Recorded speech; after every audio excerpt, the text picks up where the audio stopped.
जय श्री राम। मनुष्य के बार बार जन्म मरण का क्या कारण है?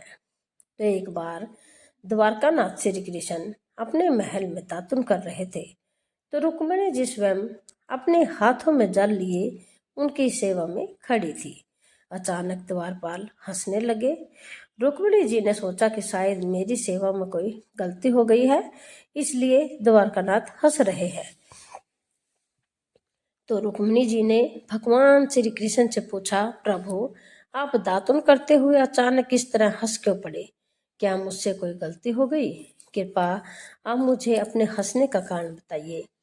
तो श्री कृष्ण बोले, नहीं प्रिय, आपसे सेवा में त्रुटि होना कैसे संभव है? आप ऐसा न सोचे, बात कुछ और है। तो रुक्मिणी जी ने कहा, आप अपने हंसने का रहस्य मुझे बता दें तो मेरे मन को शांति मिल जाएगी, अन्यथा मेरे मन में बेचैनी बनी रहेगी। तब श्री कृष्ण ने मुस्कुराते हुए कहा कि रुक्मिणी जी से कहा कि देखो, वह सामने एक चींटा चींटी के पीछे कितनी तेजी से दौड़ा जा रहा है।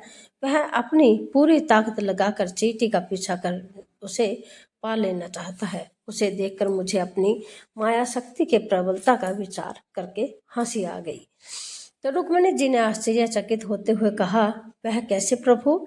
इस चींटी के पीछे चींटे के दौड़ने पर आपको अपनी माया शक्ति की प्रबलता कैसे दिख गई? तो भगवान श्री कृष्ण ने कहा, मैं इस चींटे को 14 बार इंद्र बना चुका हूँ। 14 बार देवराज के पद का भोग करने पर भी इसकी भोग लिप्सा समाप्त नहीं हुई है। यह देखकर मुझे हंसी आ गई। इंद्र की पदवी भी भोग योनि है। मनुष्य अपने उत्कृष्ट कर्मों से इंद्र तब को प्राप्त कर सकता है।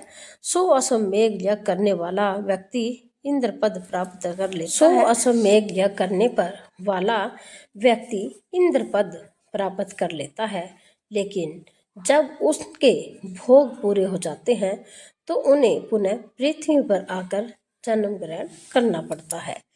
तो प्रत्येक जीव इंद्रियों का स्वामी है, परंतु जब जीव इंद्रियों का दास बन जाता है तो जीवन कलुषित हो जाता है और बार बार जन्म मरण के बंधन में पड़ता है।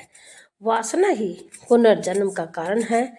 जिस मनुष्य की जहाँ वासना होती है उसी के अनुरूप ही अंत समय में चिंतन होता है और उस चिंतन के अनुसार ही मनुष्य की गति ऊंच नीच योनियों में जन्म होता है। अतः वासना को ही नष्ट करना चाहिए। वासना पर विजय पाना ही सुखी होने का उपाय है। बूझ न काम अग्नि तुलसी कहूँ, विष भोग बहु घी ते। अग्नि में घी डालते जाइए, वह और भी धकेगी। यही दशा काम की है। उसे बुझाना हो तो स्वयं रूपी शीतल जल डालना होगा। संसार का मोह छोड़ना बहुत कठिन है। वासनाएं बढ़ती है तो भोग बढ़ते हैं, इससे संसार कटु हो जाता है।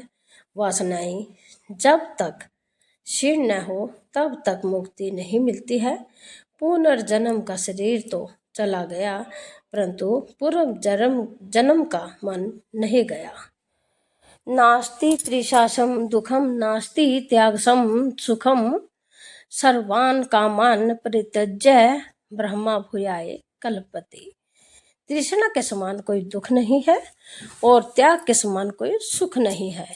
समस्त कामनाओं, मान बढ़ाई, स्वाद शौकीनी, सुख भोग आलस्य आदि का परित्याग करके केवल भगवान की शरण लेने से ही मनुष्य ब्रह्मा भाव को प्राप्त हो जाता है।